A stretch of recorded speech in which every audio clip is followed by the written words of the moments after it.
Meus irmãos, a paz do Senhor. Amém. Meus irmãos, a paz do Senhor. Amém. Você que trouxe Bíblia, abra ela. Marcos, capítulo de número 10. Evangelho de Jesus, segundo escreveu Marcos, capítulo de número 10, o versículo de número 49. Enquanto você acha, eu quero louvar a Deus por essa oportunidade que Ele nos dá, de estarmos em sua casa, em sua presença, para adorá-lo, para glorificá-lo, certo de que Ele tem uma palavra ao nosso coração. Minha gratidão também ao pastor desta igreja, pastor desta casa, pastor Pedro, pelo carinho, pela oportunidade, todos os demais obreiros, pastores, servos de Deus, amigos, que Deus continue abençoando. É um prazer, uma alegria estar aqui, e o desejo de que Deus continue abençoando essa casa e todos que aqui estão. Me faça acompanhar da minha esposa, e eu sempre digo que sou casado, porque assim eu alegro os solteiros, porque se eu sem beleza nenhuma casei, você casa também, vai dar tempo, vai dar certo e vai ter festa. Tem solteiro para dizer amém? Amém? Isso, Deus vai operar milagre. Estamos acompanhados também de alguns amigos, na verdade duas amigas, a doutora Verônica, a Yasmin, que Deus continue abençoando. Prazer, é uma alegria ter elas aqui também. Marcos capítulo de número 10, o versículo de número 49, você que achou e crê que Deus tem uma palavra ao nosso coração, diga amém. Amém. Versículo 49 diz o texto: Foi então que Jesus parou e pediu, chamai-o. E assim foram chamar o cego. Ânimo, homem, levanta-te, ele te chama. Foi então que Jesus parou e pediu, chamai-o. E assim foram chamar o cego. Ânimo, homem, levanta-te, ele te chama. E você diz amém? Amém. Não feche a sua Bíblia, mas tome o seu assento adorando a Deus.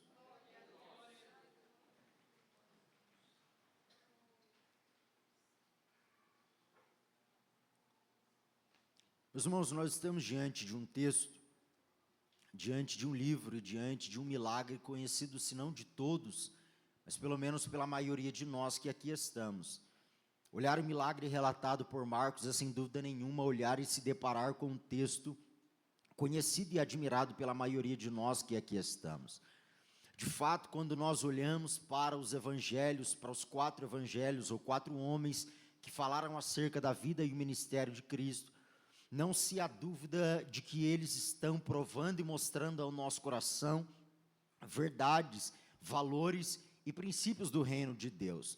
Quando nós olhamos para os 4 evangelhos, nós sabemos, mas apenas como guisa introdutória, que dos 4 evangelhos, os 3 são chamados de evangelho sinótico ou semelhante: Mateus, Marcos e Lucas. João não faz parte, mas também aponta para Cristo, fala sobre a vida de Cristo.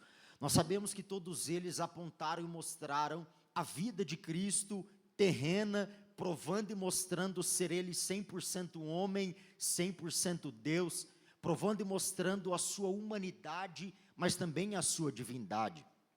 É por isso que quando nós nos deparamos com os textos que aqui estão, nós perceberemos detalhes que provam a humanidade de Cristo, mas também a sua divindade. Por exemplo, quando nós nos deparamos com o evangelho que Mateus escreve para os judeus. O seu objetivo, a prioridade do seu coração é diferente.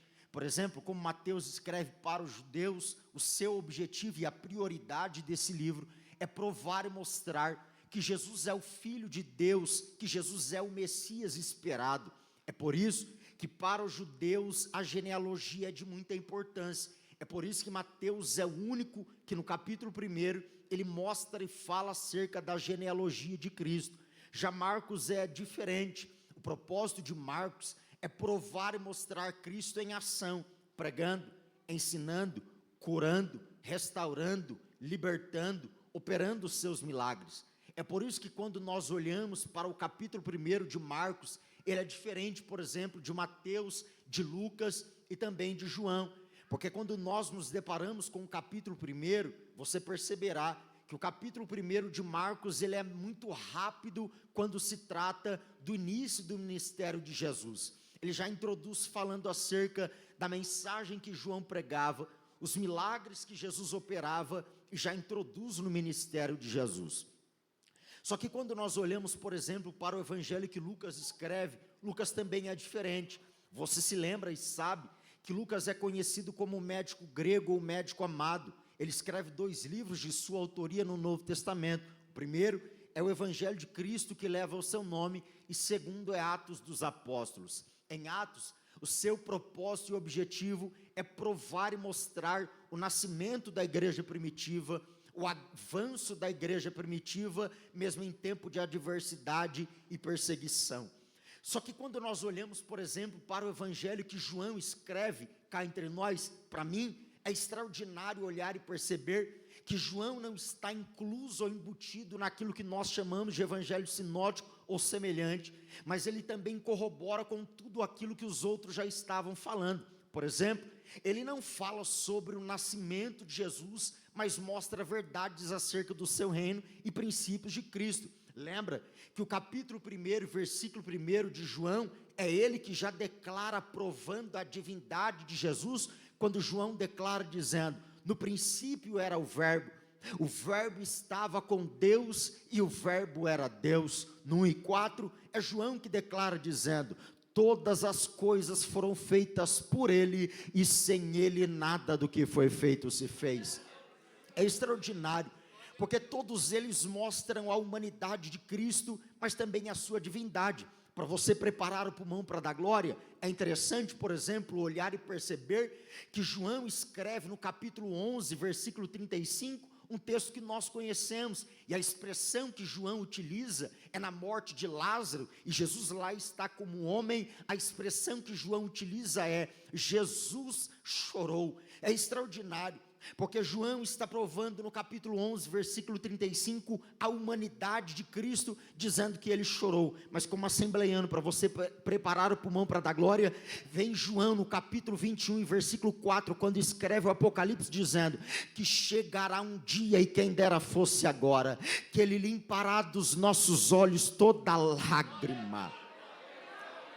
É extraordinário, porque João prova verdades acerca do seu reino, e nós conhecemos. Por exemplo, é João que declara no capítulo 3 e versículo 16, o texto áureo da igreja: porque Deus amou ao mundo de tal maneira, que deu o seu Filho unigênito, para que todo aquele que nele crê não pereça, mas tenha vida e vida eterna. Só que olhe para cá, é interessante olhar e perceber, que quando nós nos deparamos com tudo aquilo que Marcos escreve, de fato, nós sabemos quem é esse Marcos. Uma das razões, atitudes ou experiências que nós conhecemos de Marcos, lembra o texto de Atos, capítulo 12 e versículo 12, quando Pedro está preso a mando de Herodes. O tempo é de festa, ao findar a festa haveria a morte de Herodes.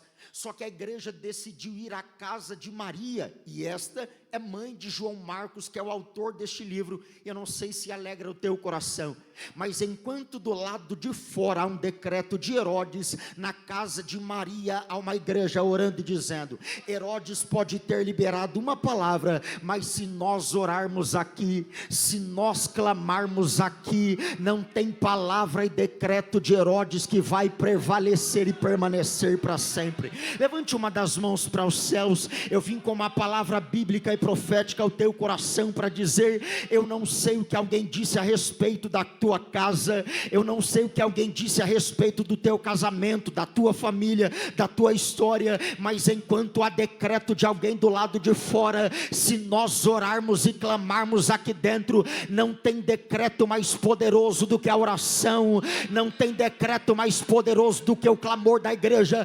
Eu vim liberar uma palavra ao teu coração, dizer: enquanto nós orarmos aqui, todo decreto do inimigo do lado de fora baterá em retirada, todo decreto do inimigo do lado de fora cairá por terra, mas nós continuaremos caminhando, clamando e orando, porque certamente Ele mandará vitória para o seu povo. Quando nós olhamos para o que Marcos escreve, no capítulo 1, Marcos já vem provando e mostrando, no capítulo 1, verso 4, qual era o propósito de João. E você se lembra que o propósito de João é falar acerca de Cristo e preparar o caminho para Ele. Os assembleianos preparam o pulmão para dar glória, porque eu acho extraordinário. Porque no 1 e 4 ele declara qual é o propósito de João. No 1, 7, 8, ele declara qual é a mensagem que João pregava. E agora, João prega dizendo: eu vim primeiro, vos batizo com água para o arrependimento, mas depois de mim vem aquele que ele é muito maior do que eu, ao ponto de que eu não sou digno de abaixar e desatar a sandália dos seus pés. Eu vos batizo com água para o arrependimento, mas ele vos batizará com fogo e com o Espírito Santo. É interessante olhar e perceber, e eu entro no texto que lemos, porque o livro que lemos é o menor, porém nós sabemos que Marcos na verdade é o primeiro evangelho a ser escrito, e é o que dá base para que os outros fossem escritos também. Em 16 capítulos, quando chega no capítulo 16 e o verso 19, Marcos declara dizendo que Jesus, após falar e orientar os seus discípulos, ele sobe assunto aos céus, está à direita de Deus Pai, esperando o que nós também estamos aguardando, no ressoar da trombeta, irmão, no toque do alarido. É Paulo que escreve na primeira carta aos Tessalonicenses, capítulo 4, a partir do versículo 13, quem dera fosse agora.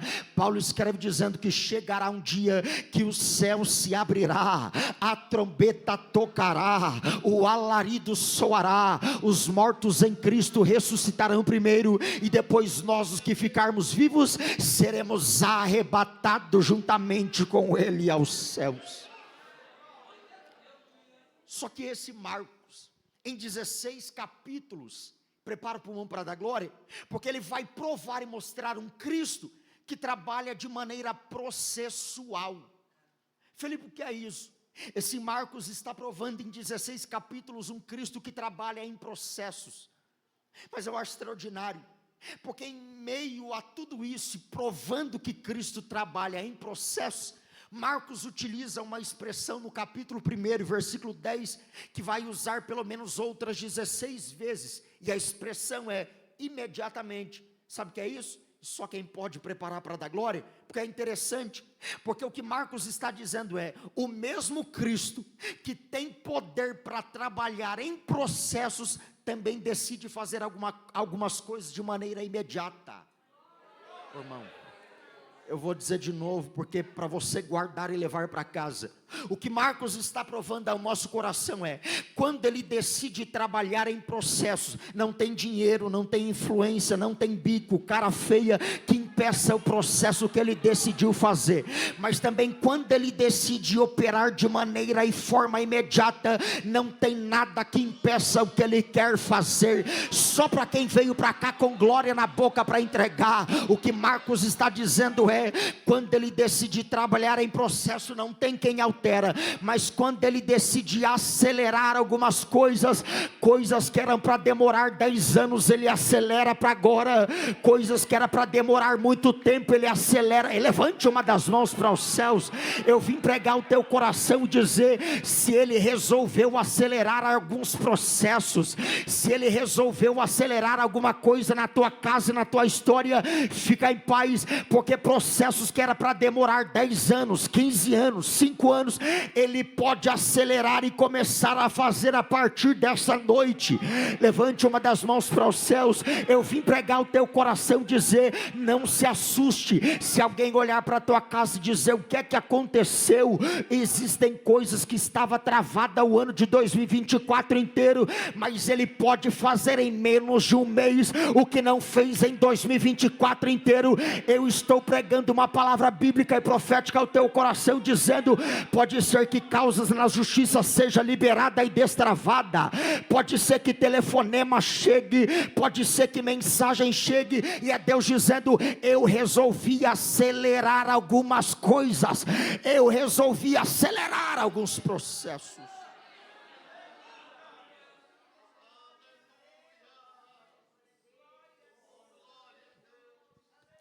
Mas é extraordinário, porque cá entre nós, o que Marcos está provando ao nosso coração, e na verdade, se você olhar em toda a Bíblia Sagrada, perceberá que de fato, e cá entre nós, Deus não depende de nada que nós façamos para operar alguma coisa.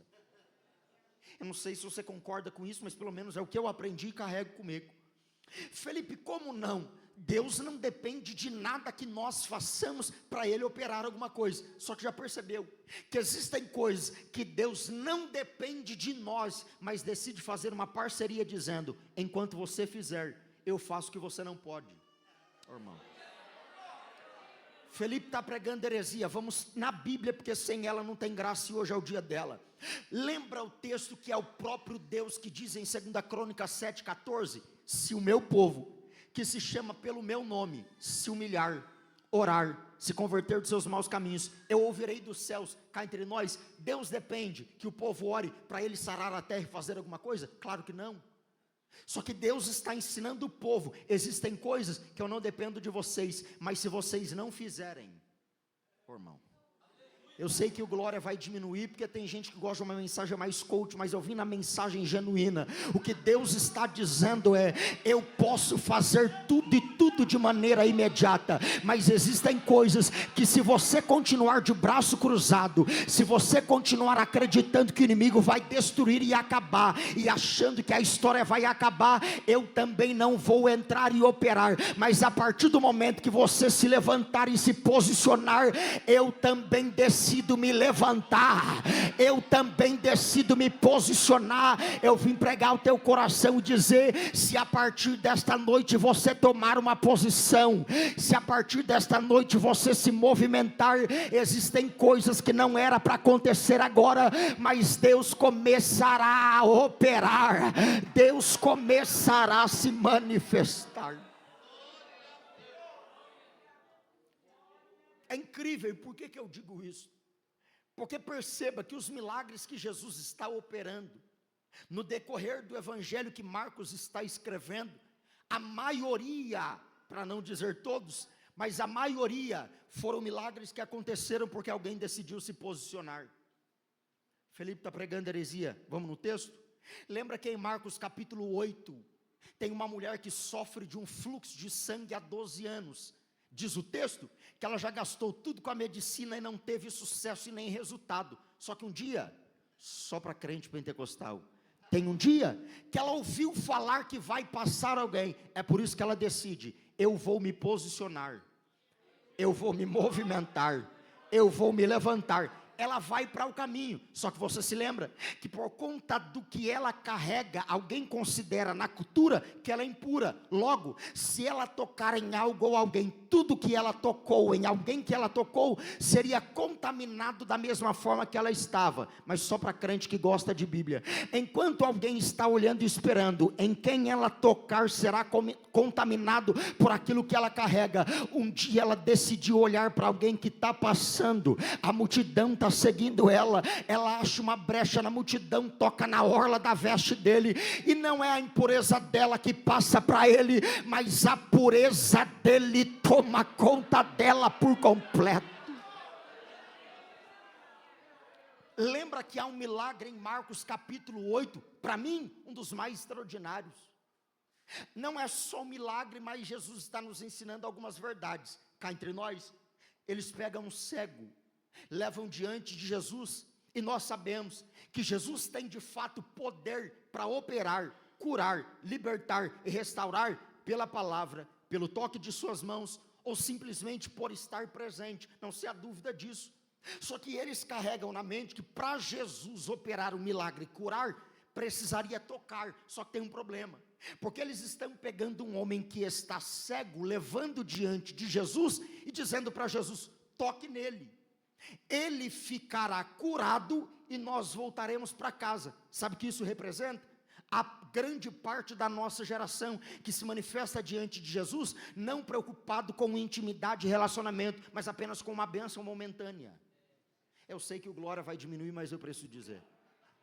Sabe que o texto está provando e simbolizando, mostrando ao nosso coração uma geração que se manifesta para buscá-lo quando a coisa aperta, quando a prova vem, quando a luta levanta, quando a adversidade chega, quando a porta fecha, quando o vento sopra, quando a amizade acaba, quando o relacionamento termina, quando a finança não está boa, quando a saúde está debilitada. Só que é um tipo de gente que vem para cá com uma enfermidade, um problema, mas eles vêm dizendo: a partir do momento que ele tocar a mão e eu estiver 100% bem, não volto de novo, não me relaciono de novo, não busco ele de novo. Aí agora, Jesus sabe, é extraordinário, irmão.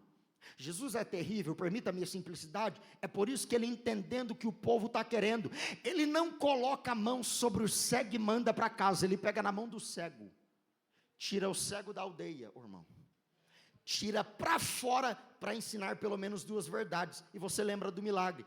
Quando Jesus opera esse milagre, Jesus começa curando ele de maneira processual. Jesus cura ele, mas em primeiro momento, Jesus olha para ele e pergunta: você está vendo por completo? Está curado totalmente? Está restaurado 100%?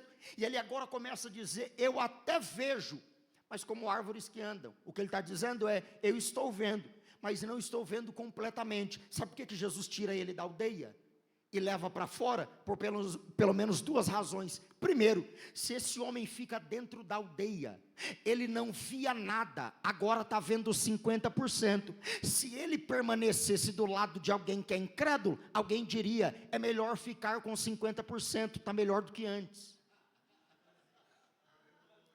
É melhor ficar do jeito que está, já está melhor do que estava antes. Só que cá entre nós, Jesus tem como objetivo e prioridade te sarar pela metade? Jesus tem como prioridade salvar a tua casa pela metade? É claro que não. É por isso que quando Jesus tira esse homem da aldeia, ele está ensinando esse cego também a nós: existem relacionamentos que eu fecho, existem vínculos que eu acabo, existem relacionamentos que eu termino, não para te matar, mas para te restaurar por completo, para te curar por completo, porque existem relacionamentos, amizades, pessoas que, se você ficar rodeado deles por muito tempo, você vai acostumar a olhar por uma casa que não está toda restaurada, mas se conformar com isso. Vai olhar para um casamento que não está todo restaurado, mas achar que já está bom. Vai olhar para uma saúde que não está toda curada e achar que é o suficiente. É por isso que ele nos traz em Monte Sião essa noite para dizer ao nosso coração: é por isso que eu te afastei de algumas amizades, é por isso que eu fechei alguns relacionamentos, é por isso que eu distanciei pessoas que você considerava que era muito próximo e amigo, para te provar e mostrar: eu estou disposto a te restaurar por completo, eu estou disposto a te curar por completo. Segunda razão, e eu sei que essa é difícil da glória, mas eu preciso dizer porque está no texto. Sabe qual é a segunda razão porque Jesus tira esse homem da aldeia? Porque Jesus sabe, eles querem milagre, mas para mim, muito mais do que um milagre, é um relacionamento. É por isso que existem provas que você ora, faz campanha e a porta não abre. É que Jesus sabe, se eu abrir a porta, acabou o relacionamento. Se eu operar milagre, acabou a oração. Se eu manifestar o que deseja, acabou a igreja. É por isso que existem provas que você ora dizendo: não aguento mais, não suporto mais, mas Deus está olhando, permita-me a simplicidade, com um sorriso 9,15, canta a canto, dizendo: eu dou força para continuar, só não operei nada ainda, para você entender que muito melhor e mais importante do que o milagre que você deseja, é caminhar e estar comigo para sempre. Levante uma das mãos para os céus para adorar a Ele.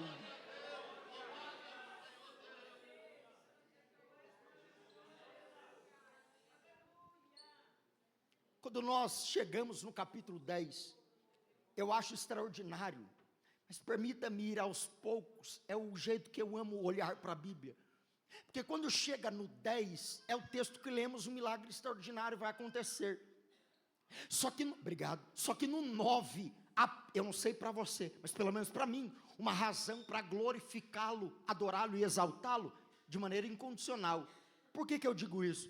Lembra que Jesus está no Monte da Transfiguração, Moisés e Elias estão presentes, os discípulos estão presentes, os discípulos mais próximos, Pedro, Tiago, João, E você se lembra que o lugar é tão extraordinário que Pedro olha para ele e diz: Senhor, vamos ficar por aqui mesmo. A gente faz tenda, permanece por aqui, fica por aqui e deixa o resto para lá. Só que Jesus decide descer desse monte. Quando chega no pé do monte, tem um pai, irmão, pelo amor de Deus, prepara o pulmão para dar glória. Tem um pai com um problema. O que é que esse pai está falando? Jesus desce e percebeu que agora tem um pai que está olhando e dizendo: eu preciso de um milagre para o meu filho, eu preciso de uma restauração para o meu filho, eu preciso de uma cura para o meu filho. Quando Jesus desce, Jesus pergunta: o que é que está acontecendo? E agora esse pai começa a contar toda a história, e é o pai que começa dizendo: o meu filho está possesso, ao ponto de que o inimigo está com o propósito de matá-lo, de destruí-lo, de tirar a vida dele. Imagine comigo, Jesus perguntando e dizendo: e como isso está acontecendo? E agora é o pai que começa a relatar e dar testemunho dizendo: existem momentos que o diabo joga ele na água para tentar matá-lo afogado. Existem momentos que o diabo joga ele no fogo para tentar matá-lo no fogo. Existem momentos que joga ele no chão para tentar matar ele na convulsão. Só que eu não sei para você, mas para mim há um motivo extraordinário para glorificá-lo. Por quê? Sabe por que o diabo está tentando matar esse menino? Porque ele sabe: se eu não parar ele antes dele se encontrar com Cristo, eu tenho um problema. Por quê? Porque se ele se encontrar com Cristo, ele é aquele de Isaías 43. Felipe, o que é que você está dizendo? Lembra que é o próprio Deus que diz: se entrar na água, estou lá, no fogo, estou lá, aonde entrar, estou presente lá dentro. É por isso que o diabo está tentando matar a vida desse menino. Só que agora o pai está relatando a Jesus, e Jesus pergunta para ele dizendo: faz quanto tempo que isso está acontecendo? E é o pai que relata dizendo: faz muito tempo, desde o seu nascimento. Eu não sei se é motivo para você dar glória, mas enquanto o diabo está tentando matar, tem um pai com problema de um filho diante de Jesus. E eu imagino o pai dizendo: o diabo até tentou, mas para a raiva dele e para a nossa alegria, o diabo tentou no fogo. Eu te pergunto, ele morreu? Irmão, pelo amor de Deus, fala comigo para eu não me sentir só. Jogou na água, ele morreu? Jogou no fogo, morreu? Convulsão, morreu? Essa é a raiva do diabo. Está tentando matar na depressão, não morre. Está tentando matar na ansiedade, não acaba. Está tentando matar na porta fechada, não termina. Para a raiva do diabo, ele já tentou tirar a sua vida de tanto jeito. Lembra que em meio à maior depressão que você passou, que em meio à maior crise de ansiedade que você enfrentou, o diabo achou e alguém olhou e disse: não tem mais jeito, não tem mais esperança, vai acabar, vai terminar. Tem lágrimas sendo derramadas. Deus está nessa casa. Enquanto o diabo tentou matar você naquela depressão, enquanto o diabo tentou matar você naquela crise de ansiedade, enquanto o diabo tentou matar você naquele trauma, enquanto o diabo tentou matar você naquele pânico, para a raiva dele, mas para nós glorificarmos a Cristo, nós continuamos vivos, nós estamos vivos. A graça nos alcançou, a graça nos alcançou. Levante uma das mãos para os céus, oh glória. Levante uma das mãos para os céus e feche os olhos por alguns segundos. Eu escuto barulho de línguas estranhas. Deus está nesta casa. Eu escuto barulho de glória a Deus. Deus está nesta casa. Levante uma das mãos para os céus e feche os olhos por alguns segundos.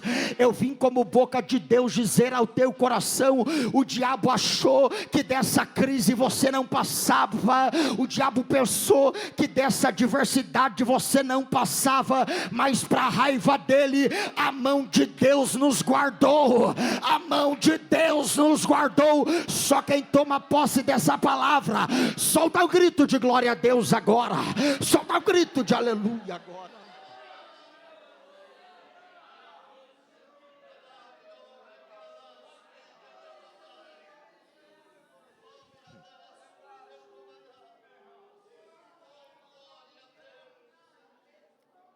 Quando nós chegamos no capítulo 10, eu não sei para você, para mim é um dos milagres mais extraordinários, que prova algumas verdades ao nosso coração. Dentre elas, o versículo 46 diz que Jesus chegou a Jericó. acompanhado de seus discípulos. Só que há algumas problemáticas no texto, e eu te explico por quê. Jesus está passando nesse ambiente, que Mateus e Lucas também dizem que Jesus passou lá, só que Mateus e Lucas dizem que tem 2 cegos sentados, Marcos diz que tem apenas um só. O que está acontecendo não é um erro, o que está acontecendo é o foco de cada um deles, e um está corroborando para o pensamento do outro. Mas é extraordinário, interessante, porque Jesus chegou a Jericó, só que a sua passagem ali seria rápida, e cá entre nós, você sabe, se lembra, que na verdade esta é a última vez que Jesus está passando por Jericó antes da sua morte. Passando essa ocasião, Jesus seria levado, daria início a toda a perseguição e a preparação para a sua morte. Jesus não voltaria lá mais. Só que tem um cego que não sabe do texto que lemos. Ele não sabe que é a última vez que Jesus vai passar. Ele não sabe que é a última vez que ele tem uma oportunidade. E ele não tem a vivência que temos, a fé que temos, a experiência que carregamos, mas nos ensina verdades. Eu te explico e provo por quê.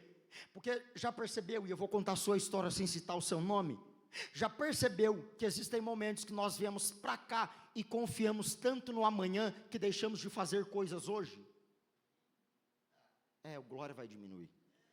Já percebeu que existem momentos que nós estamos tão confiantes que vai dar tempo amanhã, que vai dar certo amanhã, que vai dar para fazer amanhã, que a gente decide cruzar os braços hoje e não fazer nada agora? Só que já percebeu também que existem oportunidades que você achava que daria tempo de fazer de novo, ela passou e nunca mais voltou? Imagina comigo se esse cego, nessa oportunidade, decide cruzar os braços e acreditar que daria tempo de fazer outra vez. Esse homem estaria cego, permita-me a simplicidade, esse homem estaria cego até hoje, porque essa é a última chance que ele tem. É por isso que Deus te traz aqui para dizer: pare de deixar para amanhã coisas que você pode fazer hoje e agora. Pare de dizer que dá tempo de perdoar amanhã, se tem chance para perdoar hoje. Pare de dizer que dá tempo de abraçar amanhã, se dá tempo de abraçar agora. Pare de dizer que dá tempo de entregar a vida para Jesus amanhã, se a oportunidade chegou agora. Pare de dizer que dá tempo de se posicionar amanhã. Deus nos traz aqui para dizer: pare de perder chances e oportunidades acreditando no amanhã. Se eu te dei a oportunidade esta noite, a oportunidade hoje, para se manifestar nesta oportunidade. Só que é interessante, eu sei que você conhece o texto, ele escuta falar que Jesus vai passar, e esse cego não tem a experiência que temos, mas nos ensina algumas verdades. Primeiro, ele entende que essa chance, ele não sabe se vai ter outra, então ele considera que é a última. Nós não sabemos qual é o nome desse homem, o que nós sabemos é como ele é chamado, o cego Bartimeu. Bar é filho, Timeu é o nome do seu pai, então ele é chamado pelo seu problema e pela história do seu pai. Nós não sabemos qual é o seu nome, mas ele decide se posicionar e se mover. É por isso que ele escuta falar que Jesus está passando, de repente ele começa a gritar e clamar dizendo, e nos ensina outra verdade, ele está nos ensinando o que é princípio de oração, porque olha como ele clama dizendo: Jesus, filho de Davi, tem misericórdia de mim. Irmão, cá entre nós erramos tanto quando oramos. Falei: por que você está dizendo isso? Porque a gente já dobra o joelho pedindo e já levanta sem agradecer. Esse homem está nos ensinando, porque antes de colocar a sua necessidade, ele se posiciona dizendo: eu primeiro reconheço quem de fato ele é. Irmão, para depois eu colocar diante dele a minha necessidade. Só que agora ele começa: Jesus, filho de Davi, tem misericórdia de mim.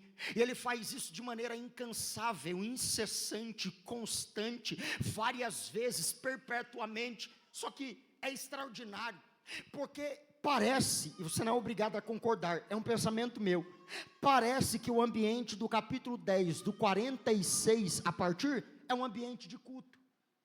Falei: por que você diz isso? Porque enquanto tem alguém que está presente, Jesus está presente. Irmão, você se lembra, Todo ambiente que Jesus está, alguma coisa acontece, algum milagre acontece, alguma coisa extraordinária acontece. Jesus está presente. Alguém que está necessitado, como nos nossos cultos também há pessoas que carregam necessidades. Não apenas isso, mas também há pessoas, eu sei que vai apertar, mas é o texto. Há pessoas no texto que não estão ajudando esse cego a ter uma nova experiência ou mudar a enfermidade que ele carrega, mas eles vão questionar aquilo que esse homem está fazendo. Por que parece culto? Porque Jesus está presente. Por que parece culto? Porque alguém está necessitado. Por que parece culto? Porque tem alguém buscando. Por que parece culto? Porque tem alguém que não faz, mas questiona quem faz. Irmão, vai apertar. Já percebeu que existem entre nós pessoas que não levantam a mão para dar glória, mas sempre questiona quem levanta? Tem gente que vem para cá e parece uma múmia, não adora, não glorifica, não chora, não pula. Se pede para ficar em pé, reclama. Se o culto acaba antes, reclama. Se passa do horário, reclama. Se o pregador grita muito, reclama. Se grita pouco, reclama. Não faz nada, mas também sempre reclama de tudo que alguém faz. Mas enquanto tem alguém disposto que não faz nada, tem um cego dizendo: se tem alguém que não faz nada, me deixa fazer alguma coisa para ele, me deixa entregar alguma coisa para ele. É por isso que eu amo igreja pentecostal, porque sempre haverá alguém de braço cruzado dizendo: não precisa gritar muito, não precisa pular muito, eu até te respeito, mas deixa eu entregar o culto que eu trouxe para ele, deixa eu entregar a adoração que eu trouxe para ele. Se tem pelo menos mais 2 ou 3 que saiu de casa não como ventilador apenas para assistir culto, mas para entregar um culto de adoração, pelo amor de Deus, se manifeste em adoração a ele agora. Eu quero te dar a oportunidade de, em 30 segundos, com as 2 mãos levantadas para o céu, solta um grito de adoração agora, solta o grito de glória a Deus agora, solta o grito de aleluia agora. Onde houver uma mão levantada, seja renovado por ele agora. Onde houver uma mão levantada, seja batizado por ele agora. Seja cheio agora, agora, agora, agora. Eixo,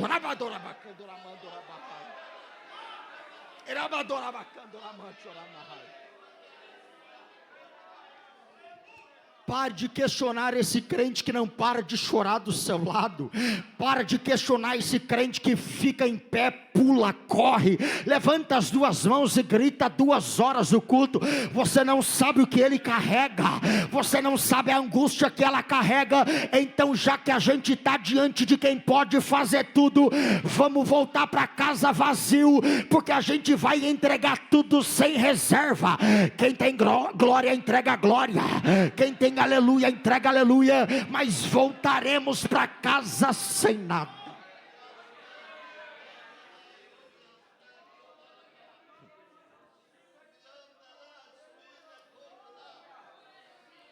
Os pentecostais que me ouvem, com toda a simplicidade, eu sei que tem quem não vai gostar, mas prepara o pulmão para dar glória, porque eu acho extraordinário.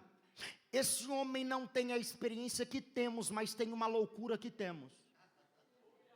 Felipe está pregando heresia, vamos no texto, sem ele não tem graça. Enquanto alguém está dizendo, fique quieto e cale, está no texto para não dizer que a heresia aumentava a voz. Irmão, sabe o que ele está nos ensinando?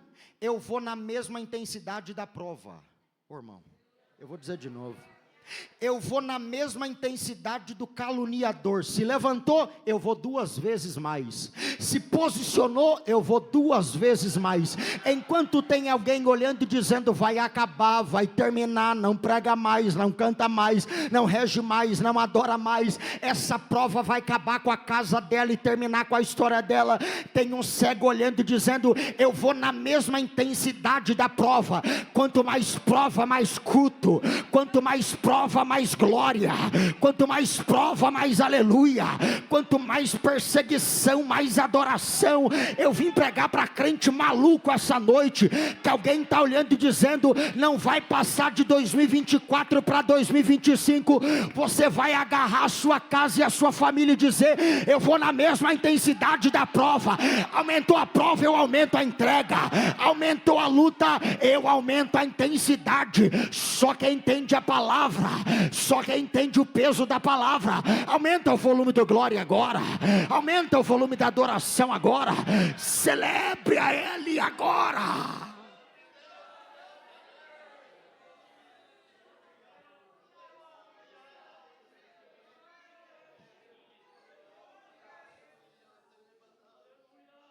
Só que há pelo menos 3 verdades e eu encerro nelas.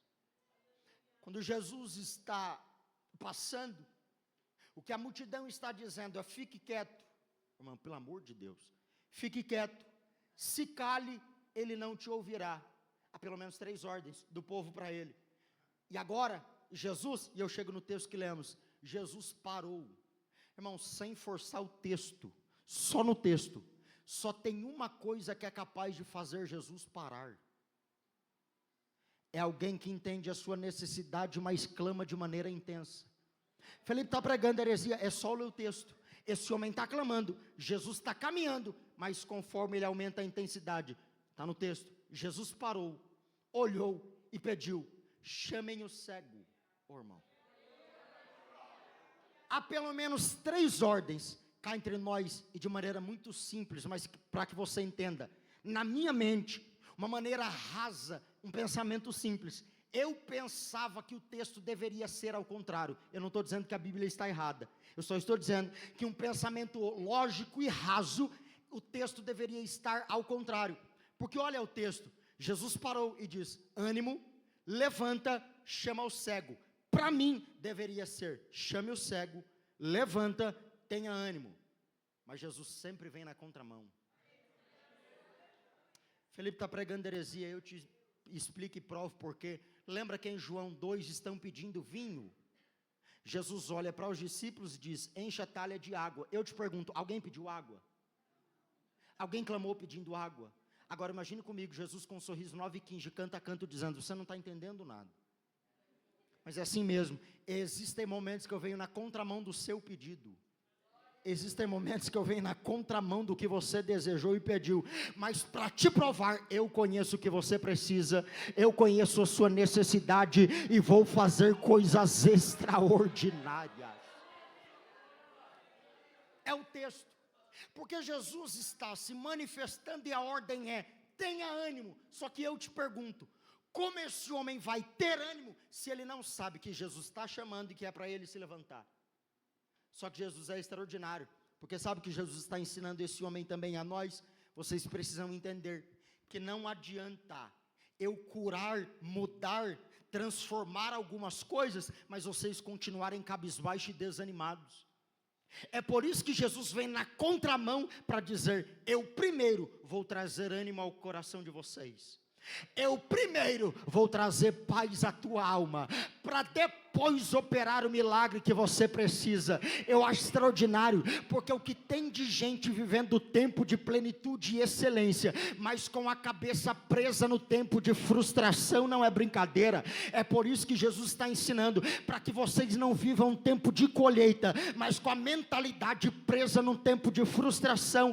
Eu vou trazer paz e ânimo antes de mudar a história de vocês. Lembra que quando Jesus em Mateus capítulo 8 se levanta e acalma a tempestade, Jesus primeiro libera uma palavra para os discípulos, para depois acalmar a tempestade. Sabe o que Jesus está ensinando os discípulos? Existem momentos que antes de acalmar a tempestade do lado de fora, eu vou acalmar alguns ventos que sopram aí dentro. Porque não adianta tempestades quietas do lado de fora e a gente continuar com o coração tão inquieto e preocupado. Eu vim como boca de Deus na Assembleia de Deus em Monte Sião, dizer ao teu coração esta noite: se prepare, porque alguém está olhando para a sua história e não entendendo nada. Como é que pode? Ela estava tão desanimada e decidiu se levantar. Como é que pode? Ele estava tão cabisbaixo e agora está tão animado. Eu estou pregando para a gente que vai pisar o pé dentro da empresa amanhã, e alguém vai olhar e dizer: o que é que aconteceu? Estava tão angustiado, aflito, cabisbaixo, parece que alguma coisa mudou, e nós nos levantaremos para dizer: não é que algumas coisas mudaram, mas é que Ele já começou a trazer paz ao meu coração, Ele já começou a trazer ânimo à minha alma. Bata na mão de pelo menos 2 ou 3 pessoas e diga: Ele já começou a mudar a tua história, Ele já começou a mudar a tua história.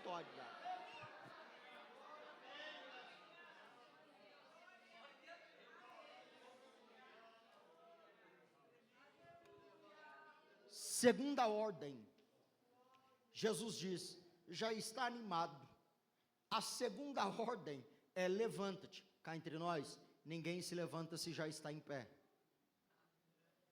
O que Jesus está dizendo para esse homem, a condição dele, colocava ele para que ficasse em alguma das portas da cidade, pedindo esmola e mendigando, porque nessa cultura, precisava de esforço físico para os trabalhos, já que ele não tem condição, a única condição que sobrou para ele é mendigar e pedir esmolas. Só que agora, Jesus olha para ele e diz: antes de mudar a sua história, primeiro, eu vou te levantar, irmão.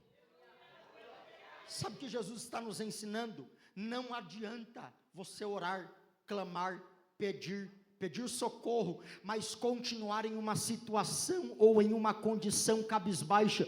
Você precisa se colocar na condição daquilo que pediu. O que tem de gente que ora pedindo coisas, mas não se prepara para aquilo que pede. O que tem de gente que ora pedindo oportunidade, mas não se prepara para a oportunidade que pediu. Tem muita gente pedindo oportunidade, mas não está preparada para ela. O que Jesus está dizendo para ele é: você precisa entender que já que você clamou, pediu, orou e buscou, você precisa também se levantar e se posicionar.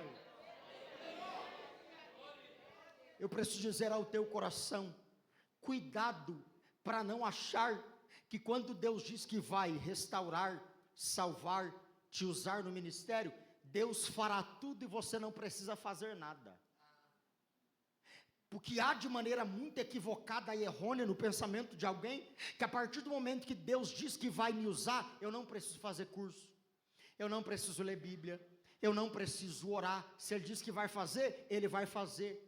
Se Ele diz que vai salvar a minha casa, eu posso continuar do mesmo jeito. Aí tem gente, permita-me a simplicidade, mas tem gente que acredita e toma posse na palavra que Deus diz que vai salvar a casa, mas aí chega a festa de fim de ano, você compra cerveja para a festa da família, coloca música alta para quem não é crente ouvir, e aí está olhando, orando e dizendo: eu quero que o Senhor entre e mude o cenário. Ele nos traz aqui hoje à noite para dizer: enquanto você não se posicionar coerente com aquilo que você pediu, eu não vou fazer e operar nada. Mas se esta noite você se levantar e dizer: a festa da minha casa não entra música mundana, a festa da minha casa não entra nada que o inimigo gosta, na festa e na minha casa não entra palavrão, se prepare, Ele vai entrar naquela casa e mudar aquela história, Ele vai entrar naquela casa e restaurar a tua casa.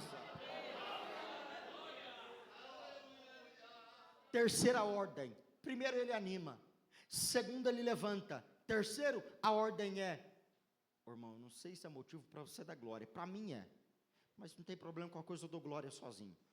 Mas diz o texto que Ele se posiciona para o cego para dizer: tenha ânimo, se levanta, Ele te chama.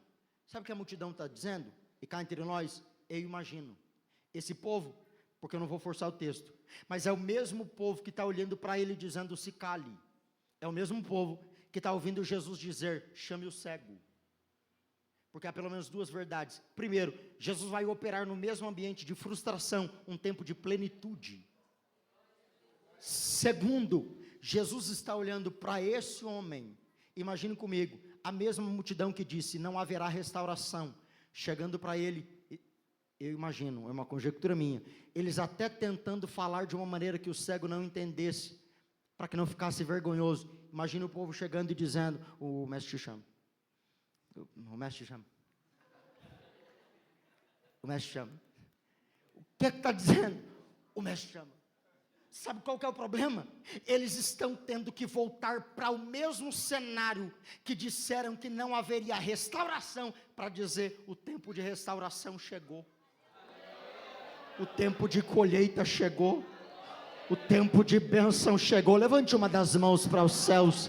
Eu vim pregar para o teu coração e dizer: é no mesmo cenário que alguém olhou e viu o diabo bagunçando a tua casa, é no mesmo cenário que alguém olhou e percebeu que o diabo estava cirandando, bagunçando, tirando pessoas daqui de dentro. Alguém vai ter que olhar você entrando por aquela porta com a sua casa restaurada e dizer: ué, o que é que aconteceu? E você vai levantar a mão para o céu para dizer: é que enquanto eu clamava, enquanto eu orava, enquanto eu pedia, Ele decidiu mudar a minha história.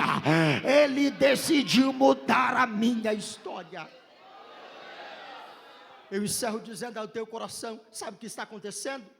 Esse povo está dizendo para ele, entre linhas: o tempo de testemunho chegou. E eu encerro aqui dizendo para o teu coração: há poucos dias para o ano de 2024 acabar.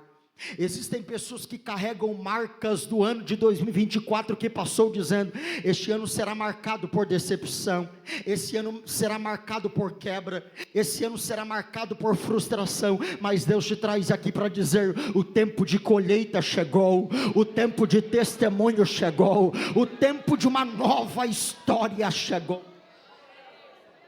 Com a permissão do pastor, se coloque em pé.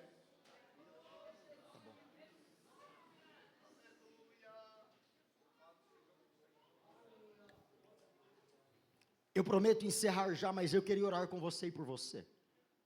Vamos cá entre nós, e olhe para cá e grave isso. Eu queria orar com você e por você, mas eu não queria que você saísse daí e viesse até o altar forçado por esse irmão do lado.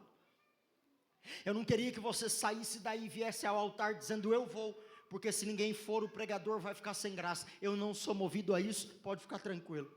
Eu só queria que você saísse daí e viesse até o altar. Se você sair daí e vier para cá dizendo: eu vou, porque Deus falou ao meu coração. Eu vou, porque Deus falou à minha alma. Eu vou, porque eu tomo posse dessa palavra e eu acredito que a partir desta noite, não é pelo pregador, mas é pelo que Deus está falando. Eu acredito que uma nova história está começando na minha casa, uma nova história está começando na minha família, uma nova história será escrita. Saia do seu lugar e venha até o altar. Há uma graça sobre nós, há uma glória sobre esta casa. Não se assuste se alguém olhar para o teu casamento e a tua família, a tua história, e não entender o que é que está acontecendo. O que Deus está dizendo é que eu vi o tempo da petição, é que eu vi as madrugadas acordadas, é que eu vi o tempo do clamor e da busca, e estou preparando um tempo de colheita e testemunho para a tua história e a tua casa. Feche os teus olhos, curva a sua cabeça.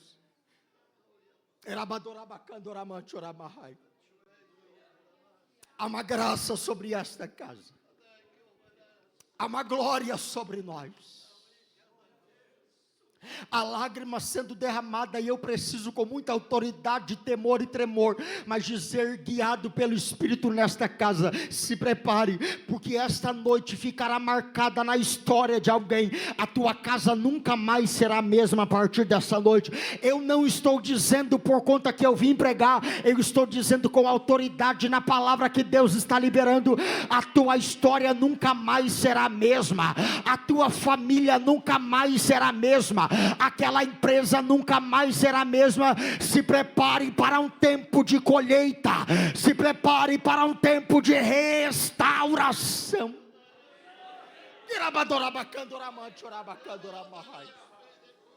Se você puder e quiser, Só se puder e quiser, abrace alguém que está do seu lado. De preferência, se for do mesmo sexo ou se for da mesma família, abrace alguém que está do seu lado. Isso. Abrace esse crente do seu lado, porque tem gente que a única coisa que ele precisava essa noite é desse abraço.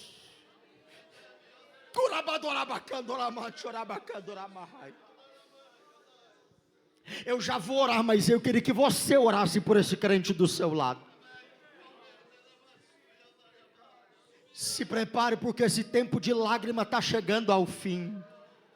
Se prepare, porque esse tempo de angústia está chegando ao fim. Se prepare, porque esse tempo de luta chegou ao fim. Se prepare, porque esse tempo de prova finda esta noite.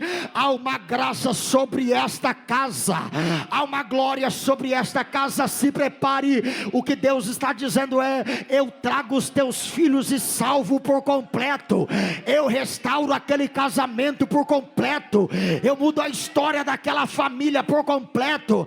Eu mudo a história daquela empresa por completo. Se prepare, pode preparar o culto de ação de graça, pode preparar o testemunho para contar.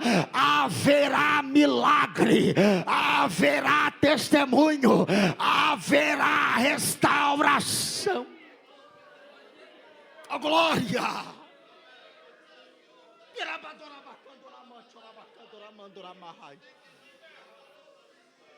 Ore por esse crente do seu lado.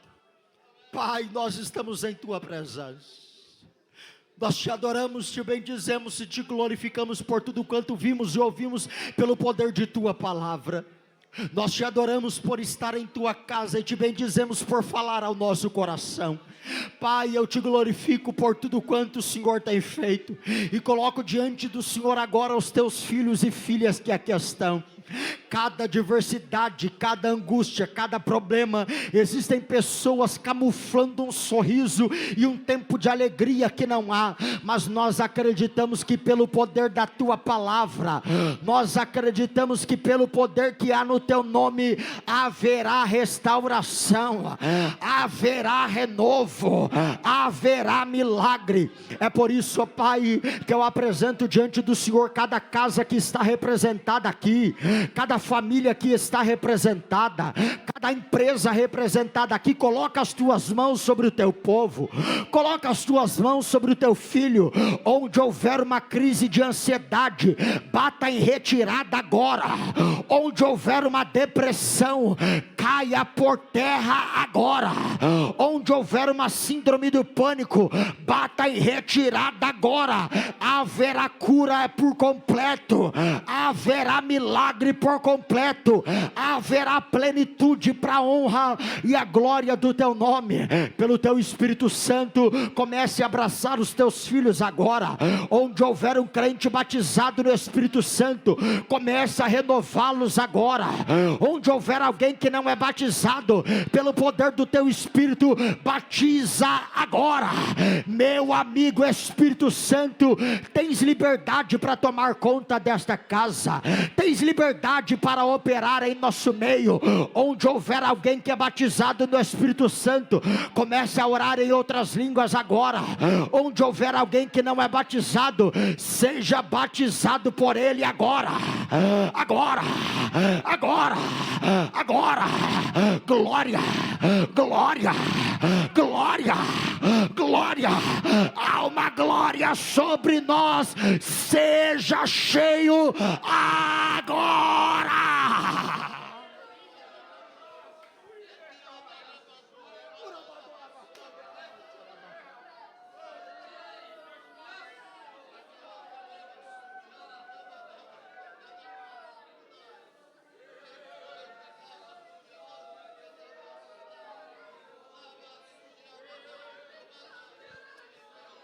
Não larga esse irmão, pelo menos por um minuto. Eu já vou encerrar.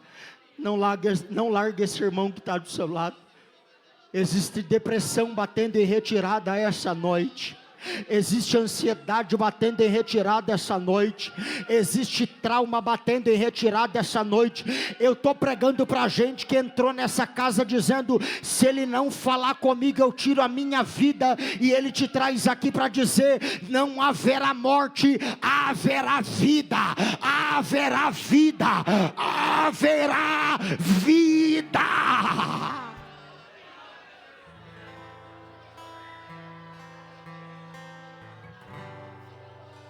Isso. Eu escuto o barulho de língua estranha. Eu escuto o barulho de glória a Deus. Se essa casa é dele, dê liberdade para que ele entre. Se essa casa é dele, dê liberdade para que ele opere. Onde houver um câncer, bata em retirada agora. Onde houver uma enfermidade, bata em retirada agora. Seja curada agora. Onde houver um mioma, bata em retirada agora. Onde houver uma enfermidade, caia por terra agora. Agora. Isso.